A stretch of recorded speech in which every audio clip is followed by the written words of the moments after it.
Good morning सगळ्यांना। तर बघा माझं सगळं आवरून फ्रेश झालेले आहे मी आणि नंतर वेदांची झोप अजून झालेली नाही, 7:30 8 पावणे 8 झालेले आहेत तरी पण बघा नंतर तो झोपलेलाच होता। तोपर्यंत म्हटलं टिफिन भरून घ्यावं त्याचं।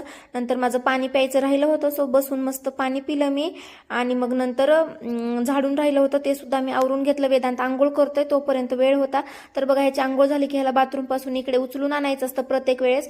नंतर युनिफॉर्म वगैरे घालून रेडी झाला वेदांत, त्यालाच करायचं होतं। नंतर ह्याचं उलट चलतं सगळं। आंघोळ करून ब्रश करतोय, नंतर मटकी बऱ्याच दिवस झालं भिजवलेली नाही तर मटकी भिजायला टाकलेली आहे मी। आज लक्षात आलं माझ्या, सो म्हटलं चला भिजवून घेऊ। नंतर वेदांचा ब्रेकफास्ट चालू होता आणि नंतर बघा मध्येच माझ्या टॉपवर पाणी सांडलं, सो मला टॉप चेंज करावा लागला आणि वेदांत रेडी झाला स्कूलसाठी, सो त्याला सोडून आले। आल्याच्या नंतर कपडे वॉश करून घेतले, आबाळ तर खूप भरून आलेलं होतं। आणि नंतर बघा फायनली माझा नाश्ता केला। अगोदर उपमा खाल्ला, नंतर ॲपल खाल्ला आणि आता गुलाबजामुनवर ताव मारतीये।